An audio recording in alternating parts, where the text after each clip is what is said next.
Well, welcome everyone for the last lecture of the Lundin-Snider seminar series, and it's my real pleasure to introduce our very own Isabel Barton, who is an assistant professor in the Mining and Geological Engineering department at the University of Arizona. Isabel's background includes graduate degrees in mining engineering and economic geology, and she also works with academic and industry metallurgists, geologists, mine engineers, mineralogists, and geotechnical engineers, as well as with archaeologists and geochemists.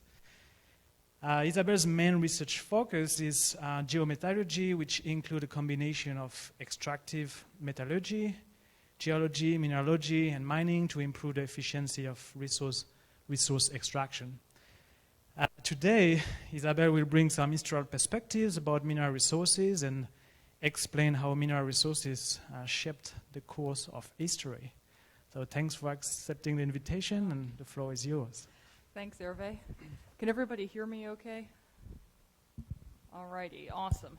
So I see my job today as being the light entertainment that closes out the lecture series. And so rather than give everybody a nice solid hour on geometallurgical analysis, I decided to talk about another subject that is interesting to me and extremely topical these days, which is critical minerals, specifically the role that critical minerals play at different times in society.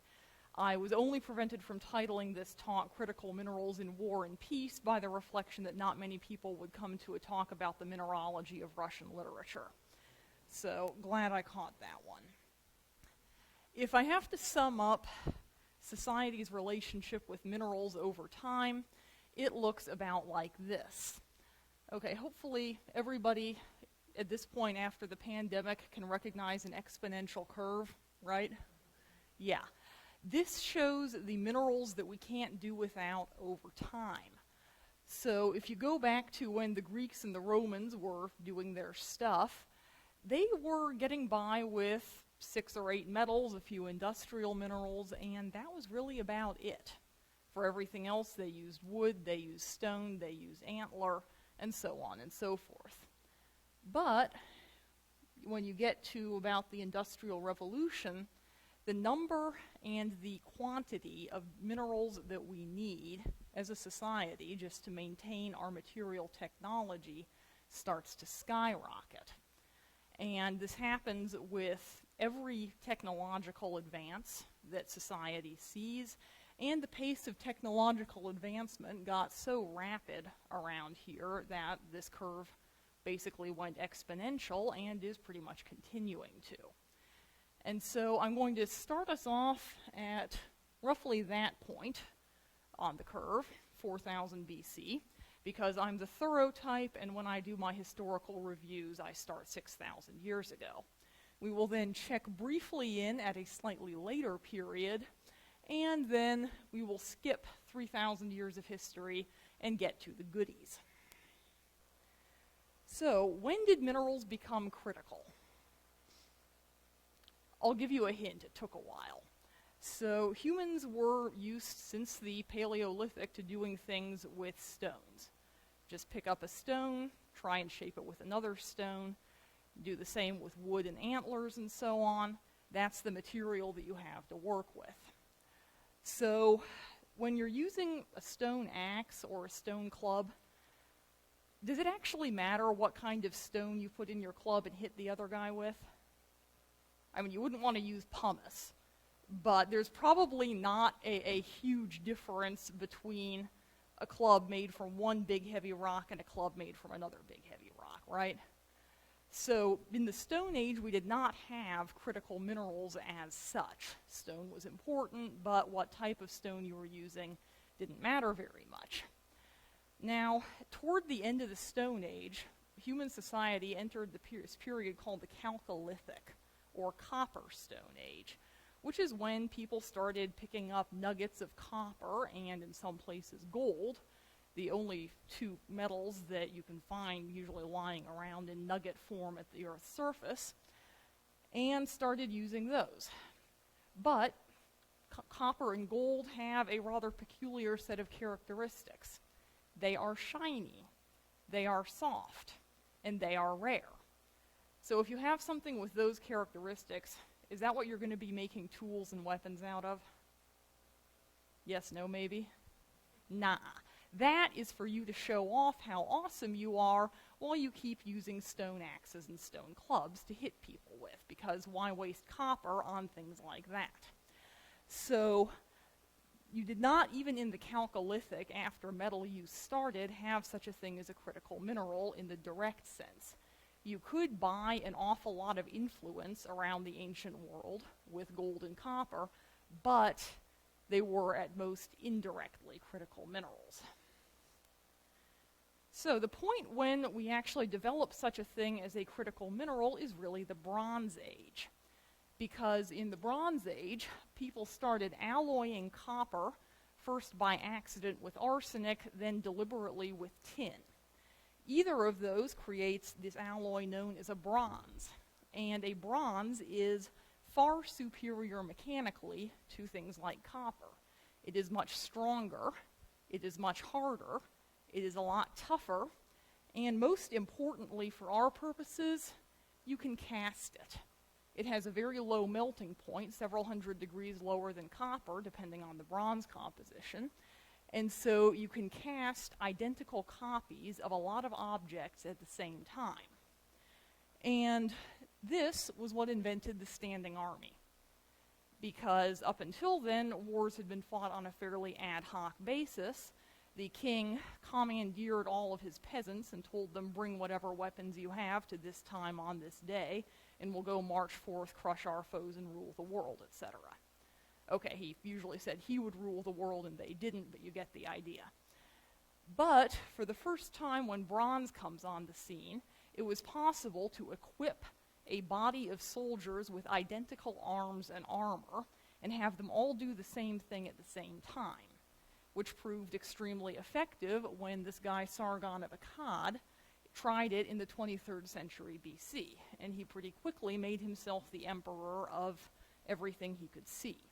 And again, this all comes back to the fact that bronze, for the first time, offered humanity a metal that was definitely mechanically superior to stone, recyclable and recastable, among other things, and that this was a use it could be put to. So this is when we start having copper, tin, to a lesser extent arsenic, become the world's first critical minerals. This also created kind of a great power geopolitical environment around the ancient Near East where it happened, because pretty quickly you had the haves and the have-nots. And of course the people who had bronze could do this kind of thing and whooped up on everybody who didn't. So this was a defining factor in Bronze Age geopolitics, and it lasted pretty much until the Iron Age. Why the Iron Age? Is iron better than bronze? It's more common. Yeah, if you're using ancient ironworking techniques, actually iron isn't quite as good as bronze. It's not quite as hard. It's a lot more work to create, but unlike tin, there's supplies of iron pretty much everywhere. You could hike around the dry washes of Tucson with a magnet and mine some iron. Not joking. So the Iron Age, when the Iron Age came, basically everybody who knew how to make iron could go find enough of it to meet ordinary needs and could equip himself or herself roughly similarly to somebody armed with bronze. Not quite as well, but it wasn't like they were trying to fight these guys with stone axes anymore. And so the Iron Age took our geopolitical dynamic from the Bronze Age and replaced it with something a lot more egalitarian. Hobbes's phrase, bellum omnium contra omnes, or the war of all against all, is relevant. Now, everybody got the Iron Age down? Okay, we will now skip 3,000 years of history in the interests of time and move forward to nitrates, the Middle Ages. The reason for this is as follows. One, after the classical period, which was largely the Iron Age, technology plateaued or even regressed for a very long time. And so there was no appreciable change in mineral dependency from the classical period, or the Iron Age, through the Middle Ages.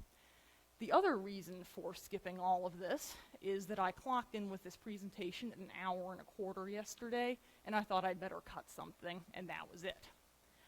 So, skipping to the Middle Ages, we develop another critical mineral on top of the ones that we already have, like copper and tin. And this is nitrates, specifically potassium nitrate. It's the main ingredient in gunpowder, developed in China by the 9th century AD. The Chinese used it for fire spears, kind of like the arrangement shown here. The Mongols knew a good military technology when they saw it, picked it up, and took it west with them as they laid waste to Eurasia with fire and sword and gunpowder. By the 1300s, it had reached Europe, and the Europeans at that time were very busy fighting each other like crazy. In terms of wars per square mile per year, they were probably the champions. And so, of course, it was a good place for getting gunpowder, and everybody who picked up gunpowder technology started trying to improve it so that you could, fire one of these things without blowing yourself up half the time. Definite advantage.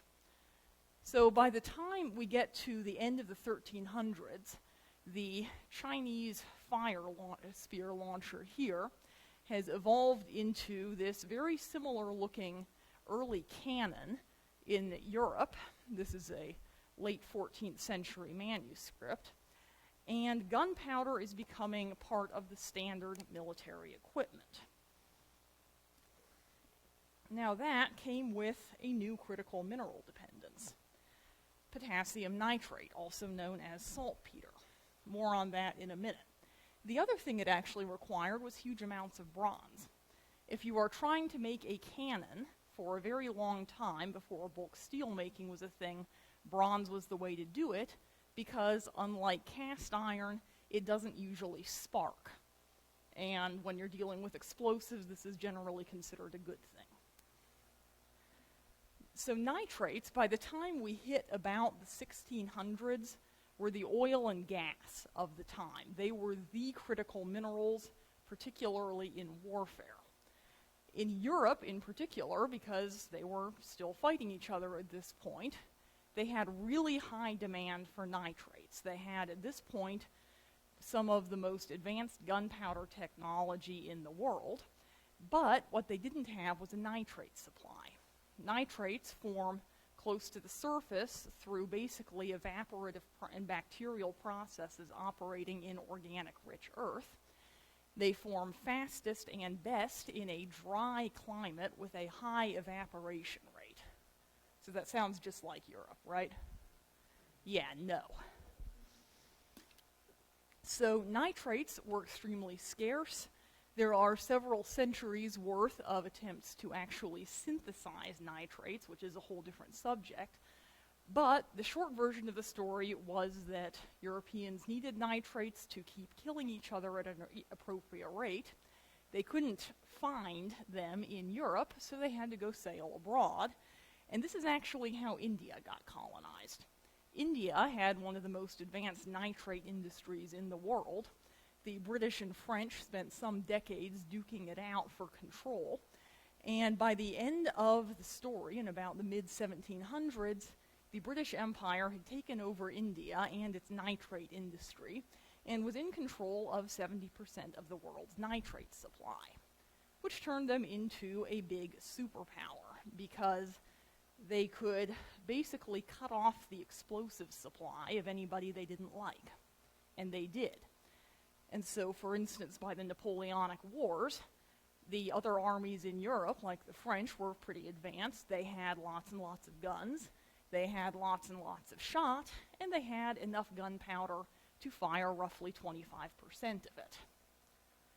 Okay, firepower advantage much? Yeah. Now, as we skip forward again and hit the early Industrial Revolution, we're roughly at the beginning of that exponential curve, because the Industrial Revolution was one of the big changes in material technology. people started to pick up coal instead of charcoal. They started to burn it, and then about the late 1600s, somebody realized that you could use coal to build a fire, boil water. The water would turn into steam. The steam would expand. You could push pistons around with it, and in short, do mechanical work. And so coal, in essence, became the major source of fuel. And it was a major change from the past, when anything that moved had to be moved by wind, water, or muscle power. Coal was the first thing that could create movement without any of those. It was also portable, had a very high energy density, and in other words, it basically freed things like early manufacturing or milling or anything else involving constant motion from having to be done at a small scale next to a body of running water. So coal was a major change in power source, and you can see in the top graph here how popular it quickly became. Top graph is UK coal production from 1700 into about 1950, and as you see, there was a very sharp upward curve. Okay, getting power was great. In the late 1800s, you developed electricity. This gave you the ability to power stuff at a distance from your turbine or whatever was generating your power. But it took lots and lots of copper. The other thing it took was steel. Steel making developed in the modern sense in 1854 with Henry Bessemer. Some of the key improvements happened in the 1870s and 1880s. Okay, this is important because of this. This is a picture from the U.S. Civil War. These are two guys with what used to be a cannon. Notice the cannon is made out of cast iron that is roughly as thick as these guys' heads. And this wasn't how they designed the barrel to end. This thing basically exploded due to a particularly bad match between a material and an explosive charge. So steel was a new way to treat iron, alloying it with just enough carbon but not too much. By the end of the 1800s, alloying it with the ferroalloy elements as well, manganese, nickel, chrome, and so on, in order to create something that could withstand what this cannon couldn't at a fraction of the thickness, a very strong new material. So by the time we get to the late 1800s, the Industrial Revolution is well underway, but with that has come strong dependence on all of these new materials that humans had never used before. So we are roughly here. And we will now spend the rest of the talk getting to closer to the end of the graph. Now, all of that I talked about, that was just what you needed to run an industrial economy and get materials for your society to use. If you actually needed to maintain a military and fight a war with it, you could take your material requirements of peacetime and double or triple them, at least. Some materials slightly less, a lot of materials you were going to need slightly more or lots more. And I can explain this perhaps best with an example. This is the battleship Pennsylvania from slightly before World War I happened. It weighed a bit over 8,000 tons complete, and that consisted of 7,400 tons of iron, 320 tons of nickel, 160 tons of chrome, and assorted manganese, our ferroalloys. You also had to wire it up with quite a bit of copper, several hundred tons, and then to sail anywhere, you needed 3,000 tons of coal, which was usually sprinkled with about 1/3 of its weight in fuel oil to give you faster combustion. So, mineral dependence, yeah, big time. You would also need tungsten if you were going to get some machine steels that could make machine tools and eventually armor-piercing rounds. So this is why the military applications or the military of an industrialized nation had a huge resource footprint. Okay, so let's move up to the 1890s.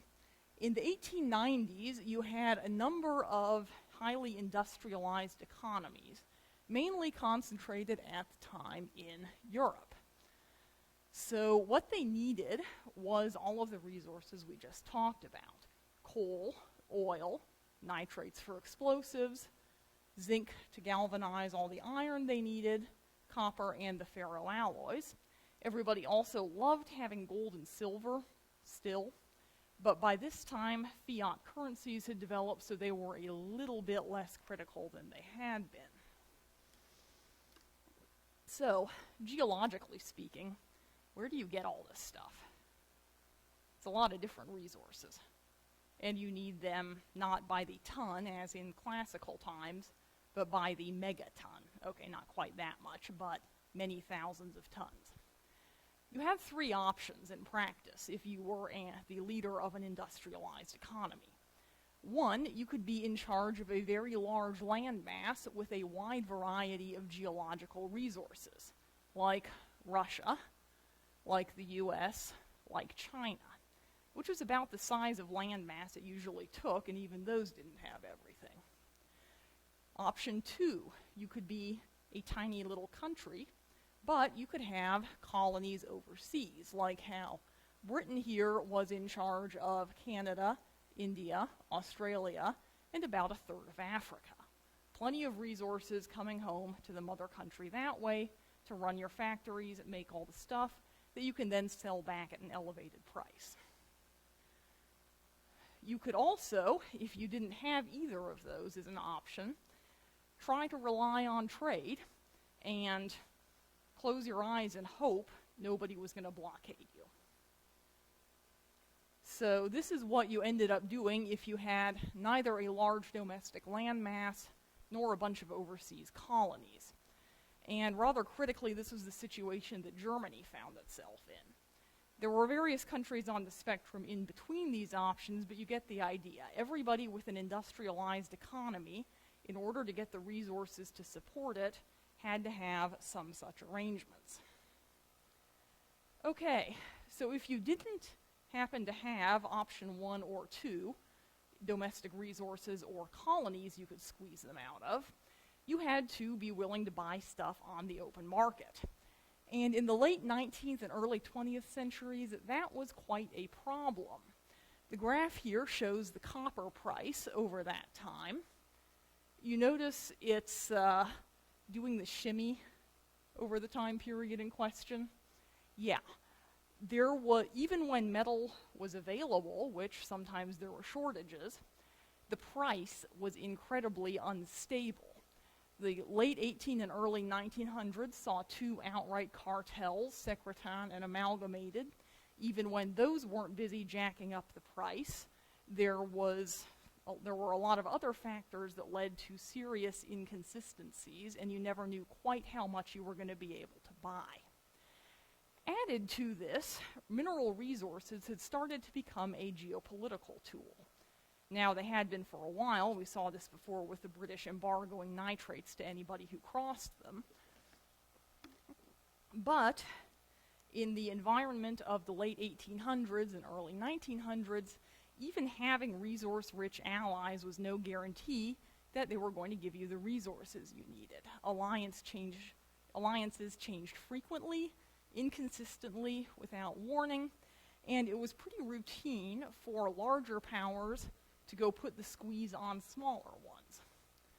So the dominant feature of early 20th century politics was needing mineral resources, and for some countries having a very limited ability to get them, because they didn't have domestic supplies, they didn't have colonies, and they were basically at the mercy of the free market, which was doing things like that. Now, obviously, the have-nots in this situation were not thrilled with this, to put it mildly, because if your economy depends on, say, a steel-making industry, obviously, if your supply of ferroalloys gets cut off, what happens to your economy? Yeah, it hits the tank. So some of the have-nots in the early 1900s decided that things would be much better if they had empires of their own. This also got caught up with a lot of philosophical, political, and egotistical reasons.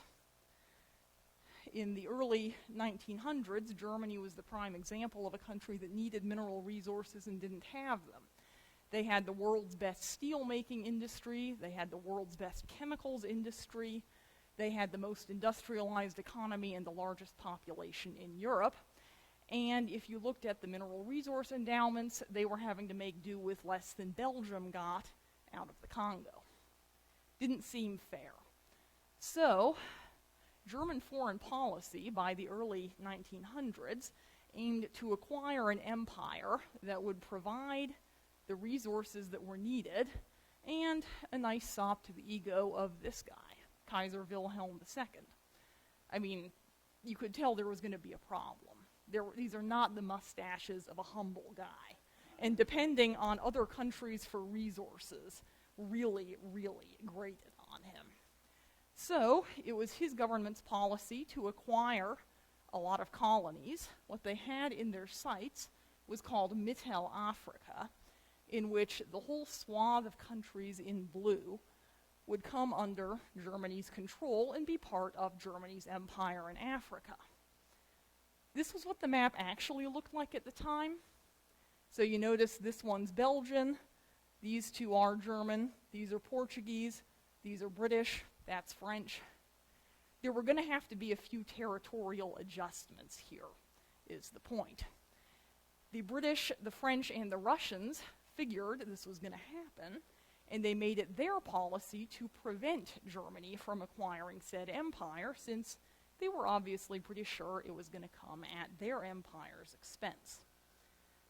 So, 1900 to 1914 saw about one international incident every couple of months as the British, the French, the Germans, the Belgians, and the Russians, as well as some others, were all jostling for a secure resource supply and for a share of empire. The Portuguese and Ottoman empires were thought to be on their last legs, so there were various attempts to divvy them up. But in the course of all this jostling, we had, well, the list is there. It's even longer than that. But there were enough international incidents going on that everybody was pretty sure that one of them someday was going to boil over into a major war. So, in the early years of the 1900s, Germany started building battleships. Britain did not like having somebody challenge it for sea power, so they started building more battleships. Okay, remember each battleship, we're talking 10,000 tons of steel, ferroalloys, copper, and so on? Yeah. Put a major strain on resources, and it just made the competition fiercer. It actually alarmed the British and the French enough that they dropped about 900 years' worth of hating each other's guts and decided to start military planning together in the event of an attack by Germany. By 1913, the situation was so tense that Germany began what appears to have been the world's first critical mineral stockpiling program. So 1913, imports, mainly from America, which was the major producer at the time, quadrupled or went up by even more. Their steel production, however, did not go up. Neither did exports, meaning the difference had to be getting stockpiled somewhere. And it's still not clear exactly where or by whom, but by early 1914, this had been going on at a very large rate, and they'd accumulated quite a bit of stock. Then in late June, a Bosnian Serb anarchist shot the heir to the throne of Austria-Hungary, and another diplomatic incident got underway. In other words, Thursday. By the way, the cartoon up there, that's how the war got started. It was from 1912. That's what I mean that this was not unexpected. Now, Germany had been stockpiling for a year and a half by then, but it had not occurred to anybody else in Europe, or anywhere else to be fair, that you couldn't fight a war with sheer dash bravado and a really good horse. So nobody else had been stockpiling. The Germans had stockpiled enough for the 6 months or so they expected war was going to last, but that was it. And since everybody who got involved in the war, in World War I to start with, had been a heavy importer from each other, neutral countries, colonies, etc., everybody ended up in a pretty precarious resource situation rather quickly. There were a number of interesting strategic and tactical moves having to do with minerals. Britain blockaded Germany. Germany marched through Belgium and appropriated its smelting industry along the way. Germany also took over a bunch of Eastern Europe, largely for the resources. Turkey shut down the Dardanelles when it joined the war. That cut off the world's supply of manganese and resulted in the development of any rock in America that contained manganese for about 4 years. There was also a generic exploration rush and mineral panic and price spike, but lots of interesting details. We unfortunately don't have time to get into those. Some of the more interesting things were the workarounds developed by the people facing the greatest mineral shortages. And this basically meant the Central Powers, Germany, Austria, Hungary, Turkey, and after a while, Bulgaria. So one thing they did was confiscate everybody's household objects made of any kind of vaguely useful metal. Thanks to the blockade, they also were reduced to importing metals from the U.S. via transatlantic submarine, a few tens of tons at a time. They also indulged in some of the world's largest and fastest experiments in industrial chemistry. The Fischer-Tropsch process failed to synthesize large amounts of oil out of coal until after the war was over. But Fritz Haber and Karl Bosch commercialized a process to synthesize ammonia, the main product of nitrate minerals, out of thin air, literally. So this, at one stroke, removed Germany's dependence on Chilean nitrate minerals, because now, instead of having to process minerals to make explosives, you could just manufacture them from atmospheric nitrogen. This is the first example in history of humans losing dependence on a critical mineral instead of increasing it. It also prolonged the war by about 2 years, because without this guy, they would have run out of nitrates and therefore explosives in about 2 years. But there really wasn't enough to go around. Even still, Haber's process provided enough ammonia to make explosives for the military, but not fertilizers for the farmers. By 1917, farm yields in Germany and Austria-Hungary were 1/2 of what they had been before the war. People started starving, and the end of the war was brought about largely by an economic collapse before there was a military defeat. It was looking inevitable due to the U.S. entry into the war, but it is notable that what actually did in the war effort on the losing side was material shortages. And, excuse me, it was really in 1919, when the fighting had stopped and everybody evaluated what had just happened, that we begin the modern era in critical minerals, meaning people were actually thinking about this stuff for the first time, because the role that minerals had played in starting the war, conducting the war, and ending it was too obvious to ignore. And so what the war had demonstrated was that to succeed in a modern war, you needed one of two things: lots of colonies and a navy that could ensure transport of materials therefrom, or you needed domestic capacity, meaning industrial processing and manufacturing facilities, and domestic deposits or stockpiles, and appropriate government policy. As the Haber process showed, the ability to research and develop substitutes quickly was also critical, but not sufficient in the absence of the other factors. So pretty straightforward lessons, right? Yes? No? Maybe? Okay. How much do you want to guess the politicians learned from them? Okay, do I hear 0? Okay. It depended around the world. As we're going to see in the next war, some people actually learned quite a lot, others didn't. One lesson that absolutely nobody learned was that bad things happen when an industrialized economy does not have access to a secure resource supply. Because the Treaty of Versailles basically included provisions to ensure that Germany would be totally deprived of all possible raw materials forever. And so the most resource-rich lands in Europe and its African colonies either became independent or became protectorates or colonies of other countries. So the interwar period saw everybody, the world's industrialized economies, at least more or less back to where they had been in 1913. Some countries had access to resources, others didn't. The ones that didn't had a very tough time getting what they needed on the markets because you had price swings, you also had cartels, you had very high tariffs and lots of protectionism going on.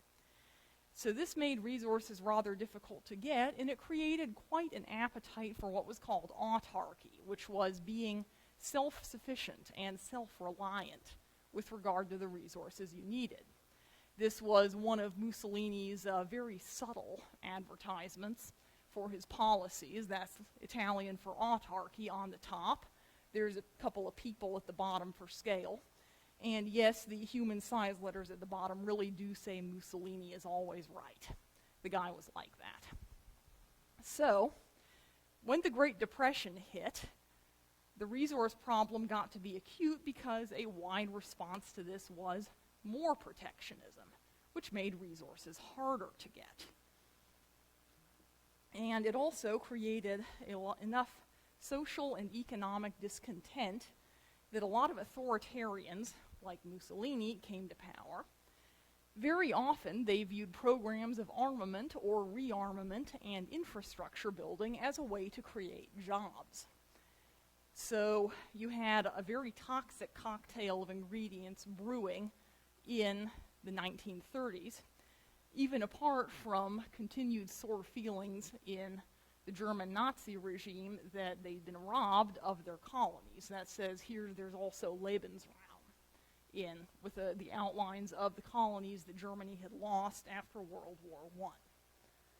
So heading into the late 1930s, or even the middle 1930s, as with Europe in the 1910s, it was starting to look very much like another war was in the offing. We now, for the first time, see a belated interest by practically everybody in minerals supplies and ensuring minerals supplies. So this is when you start seeing the U.S. government undertake things like systematic mapping campaigns on ore deposits so that they can figure out what they've got. The Germans and the Japanese were way, way ahead of everybody else. They had actually learned from World War I. The instant Hitler came to power, one of the first things he did was subsidize IG Farben and other major industrial companies to start synthetic oil programs and to bump up the Haber process and get more nitrates. Germany and Japan also expanded domestic mines as much as they could. They bought financial stakes in overseas mines with an emphasis on nickel, which they didn't have. They made a lot of treaties with resource-producing nations to get things like iron ore from Sweden and manganese from Russia. That was actually a driving force behind the Nazi-Soviet pact, which is being satirized in the political cartoon up top. Then they also started stockpiling programs. In 1934, they had to be subtle about it, so both Germany and Japan actually called in all their silver coinages, put them in the bank, and then reissued the coinages, same face value, in nickel. Why nickel? Can you make a steel out of silver? No. You can make a really good armor steel with some nickel. And so they were basically using their currency as a clandestine stockpile for ferroalloys. Later, they just moved into the open, stockpiled without hiding it, took over or invaded resource-rich lands. You can understand why they were doing this if you look again at the resource needs of the militaries of the time. This is a 1930s vintage Panzer. Later ones were even larger. And you guys can read, but we're looking at 39 metric tons of alloy steel there, plus hefty amounts of copper, aluminum, lead, and zinc, with an average gas mileage of something like 3 gallons to the mile. So, lots of resources needed. And who had those? Here's a map. It's a modern map. The colored dots are mine density of mines. It's a modern distribution, so we have a few more now, but it was kind of similar in 1940. Shown in the shaded blue colors, with the Soviet Union in green, are the Allied powers. US, the British territories of Canada, Australia, large chunk of Africa, India, Soviet Union. The axis is in pink, the Japanese Empire, Germany, and Italy. Okay, point is, this was not going to be an even fight. There were exactly 3 resources that the Allies did not control 50% or more of the supply of. That was tin, tungsten, and bauxite.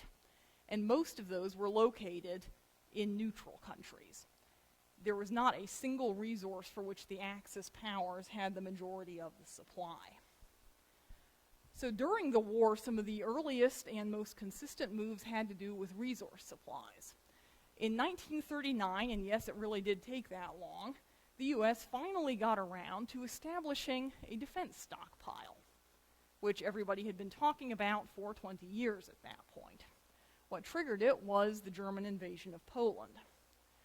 The Japanese started invading everything they could that contained either oil, coal, or tin and tungsten. And the Germans swept through more or less the same territory that they had in World War I for the same reason: iron deposits, coal, copper, and ferroalloys. And everybody was pushing domestic production to the max, conducting scrap recycling programs. Fun fact, as of, I think, 1944, there were nuclear research programs underway in the US, Germany, Britain, France, and Japan, not to mention a few other places. And then a lot of neutral countries had been making a point of selling to both sides. That was required by the rules of neutrality.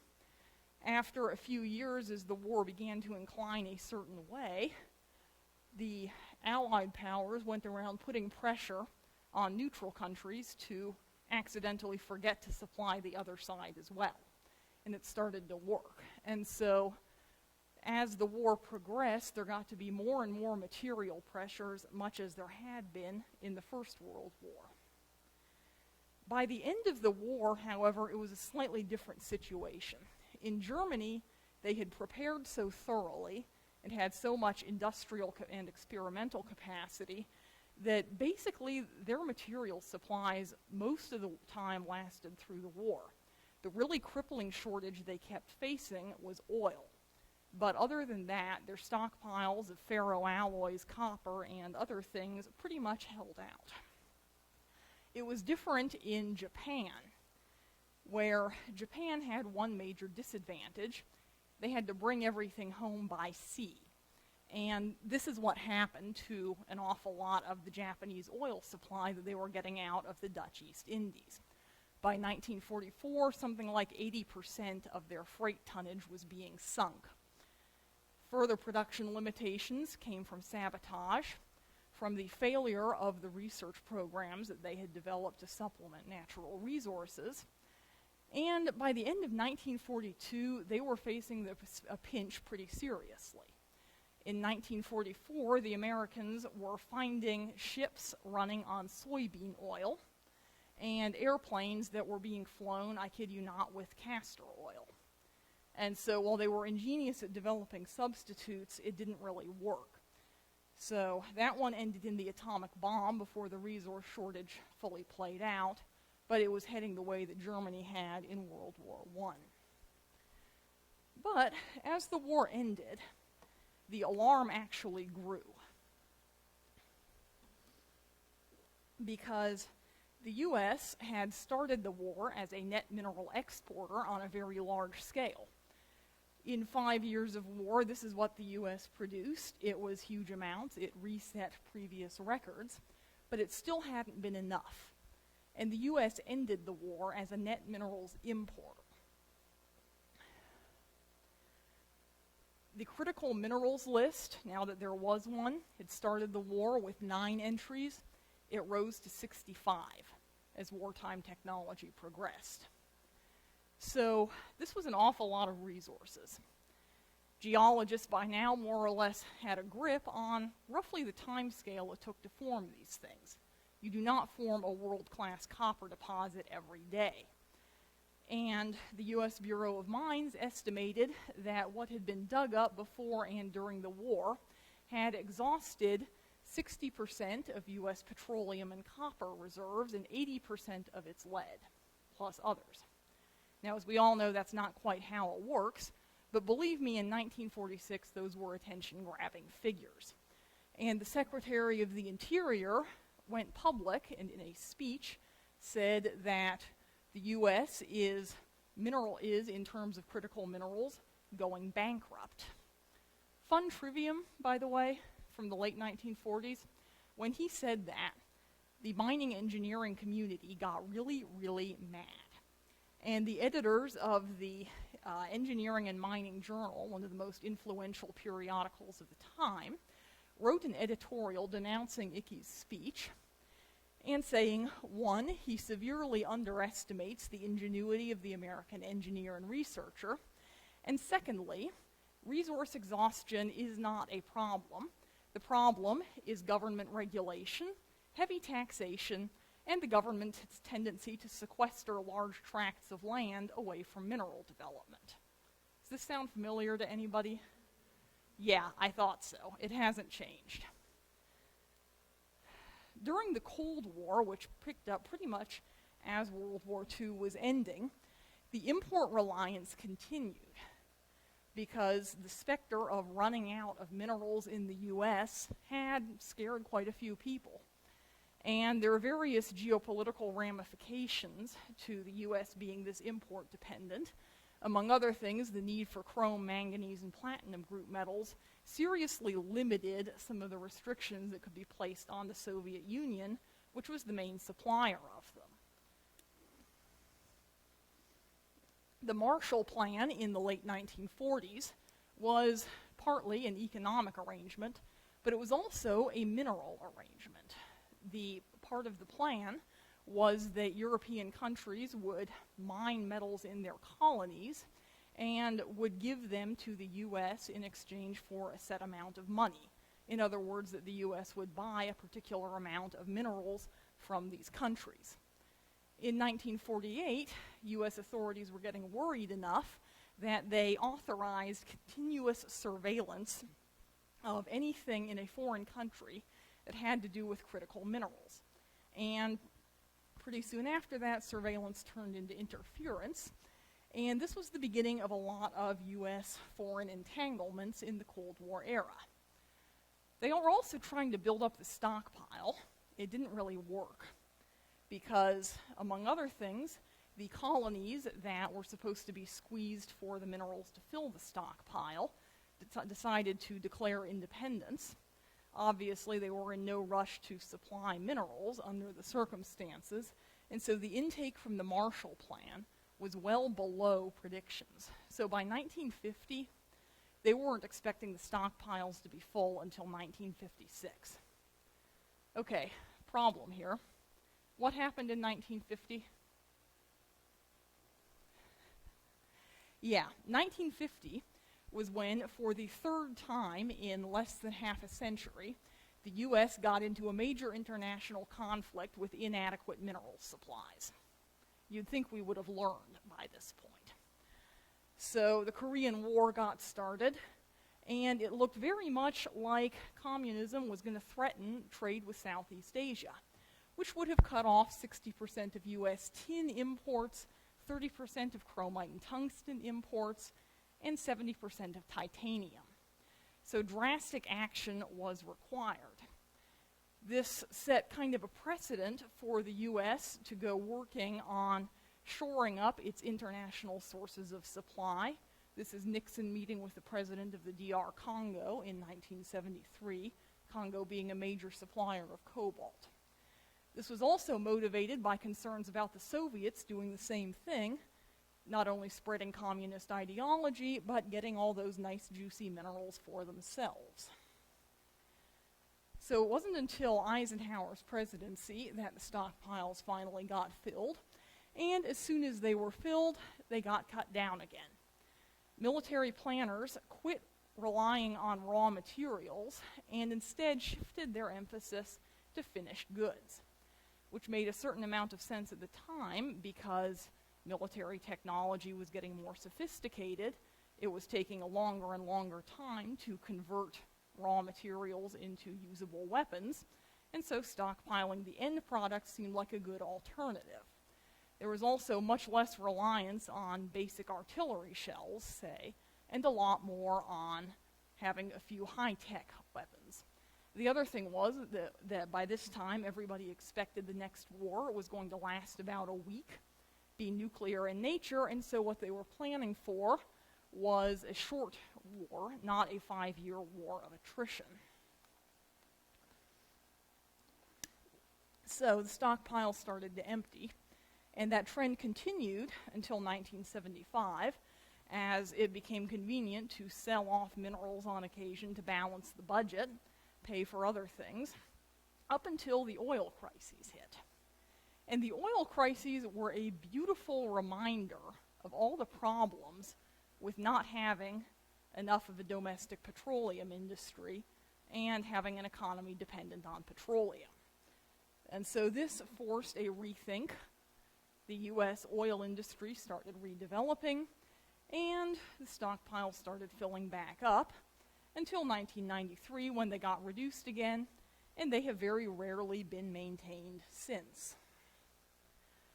So a few lessons from all of this. If we look at the history of industrial age economies and industrial age warfare, what it shows is that if you want to win, you need one of three things. You have to have enough stockpiles to last the duration.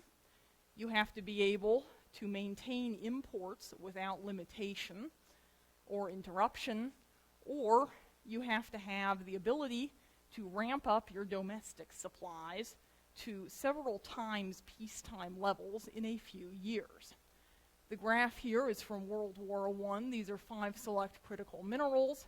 They show production in 1918 compared to 1914. You see most of these going up by a factor of 2, 3, or more by the end of the war, and this wasn't even when U.S. production peaked. So you need to have a fair bit of domestic capacity or imports or stockpiles. You need some kind of security to maintain that resource-intensive effort that we talked about. Right now, the U.S. has exactly 0 of those. The stockpiles are chronically underfilled. We are heavily import-reliant, 75 to 100% import-reliant on 49 different critical minerals, most of which are shipped across seas, and some of which come from countries that tend to view the U.S. these days as a rival. And as for being able to, let's say, double mine production in a couple of years, everybody knows how long it takes to permit a mine, right? Yeah, 7 to 10 years probably. Between that, it can. So it can speed up during the war, but I'm still not betting on this kind of expansion. That plus diminished infrastructure and general lowered industrial capacity are going to limit ramp-up ability. So I won't say not to scare everybody, but that's the situation. Oops. So to wrap up here, going back to the curve we started with, if you wanted to fight a war in the Iron Age, a couple of different metals and you were good. During the Industrial Revolution, that classic approach became impossible, And these days, not only the military, but society in general would largely quit functioning, or at least cease to be competitive, if more than a few of these supplies of a very large number of minerals used in great quantity got cut off.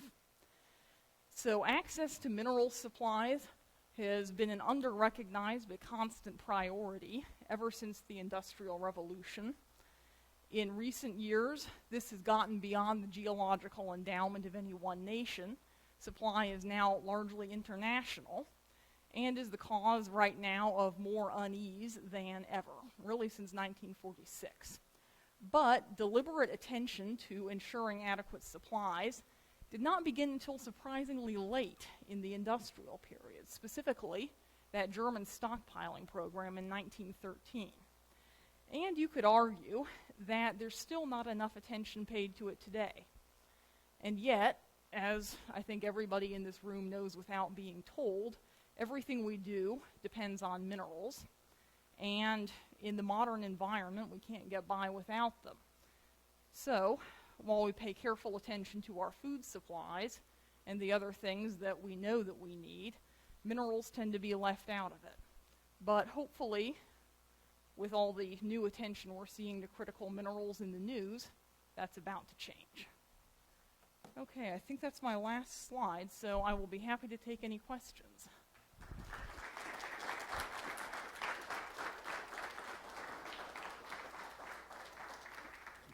Thanks. All right. Thank you, Isabel, for this fascinating talk. Thanks. Is there any questions here in the audience for Isabel? Leon?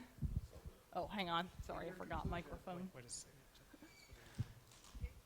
In your conclusion, what is the message to policymakers about what we should be doing from the lessons of the past with the world we live in today and the way the world we live in today? What do we have to be doing at a policy level, a government policy level, to be doing? Well, on a trivial level, I would say the answer is stop ignoring minerals. Electricity doesn't come out of a wall by magic, but a lot of people really don't quite grasp that. On a less trivial level, I would say the critical ingredient is usually capacity building. It's not whether you can outproduce everybody else, it's whether you have the reserve capacity that you can build up if something gets started. And that includes things like having the ability to ramp up production at mines, having enough manufacturing facilities. And the other part of it is really the human infrastructure. Didn't have time to get into this in the talk, but the Italians spent World War II mostly in possession of some of the world's biggest oil fields. And yet they were shipping in oil from Romania across the Mediterranean with a huge amount of it getting sunk along the way, because Mussolini had forgotten that developing oil deposits or any kind of deposits requires not just having the deposits, but having petroleum engineers. Italy didn't have any, and he was too nationalistic to borrow some. And so, while I realize this sounds a bit self-centered coming from a public university faculty member, having people who actually know how to run a mine, extract a metal, find a deposit is critical.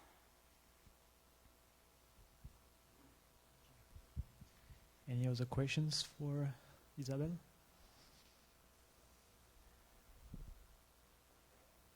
Oh.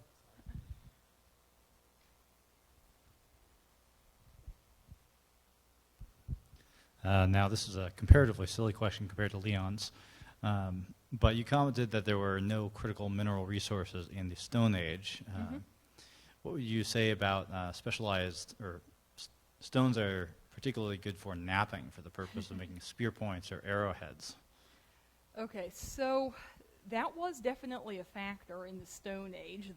For instance, among the Native Americans, the preferred type of flint for weaponry was knife river flint from the Dakotas, and archaeologists have tracked this stuff being traded 1,000 miles from its source because that was the preferred brand of flint.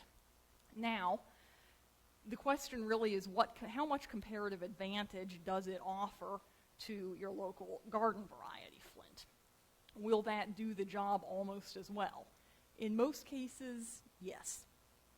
And so while Knife River flint was better, what you usually had to hand was good enough. There's also the factor that I forget who said it. Quantity has a quality all its own. And if you can make 10 arrowheads out of local materials, you'll probably get the job done about as well as with one Knife River flint arrowhead. Sort of going back to the Iron Age and Bronze Age thing, the virtues of iron weren't that it was better than bronze. As a matter of fact, it was somewhat worse for most mechanical purposes until the invention of steel. But what made the difference was that it was very abundant and nobody else was controlling the supply.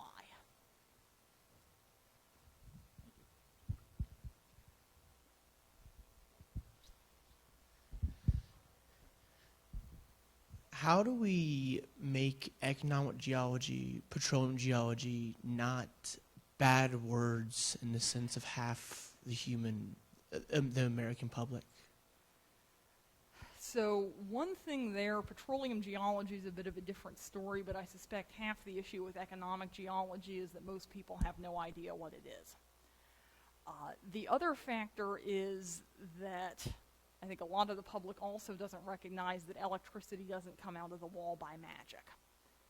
It goes back to the policymakers question. And so the growing awareness that critical minerals are necessary for things like electric cars is actually a very positive development, because for the first time in quite a while it's openly linking minerals, mining, economic geology, to something that most people need or want.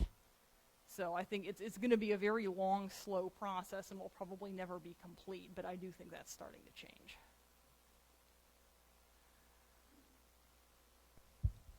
Questions for Isabel?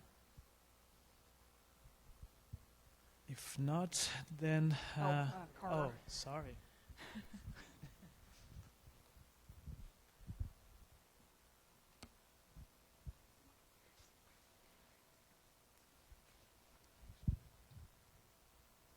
So what are, in today's, with today's technology, our resources, our current culture, what are the resources that you think we should be stockpiling as a nation to prepare ourselves for the next geopolitical event? Good question. If I had to pick some, it would probably be things like platinum group elements and some of the ferroalloys.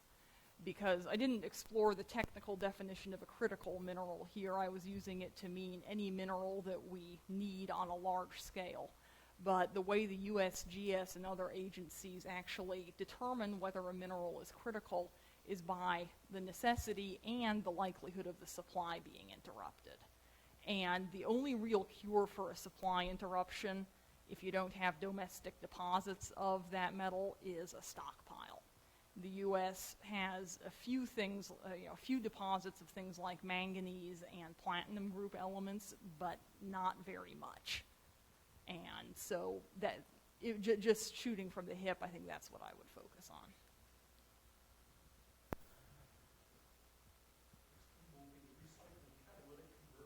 on.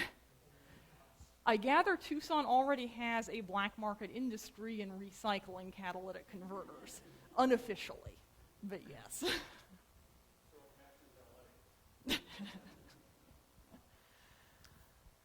All right, let's give a second round of applause for Isabel. Thanks.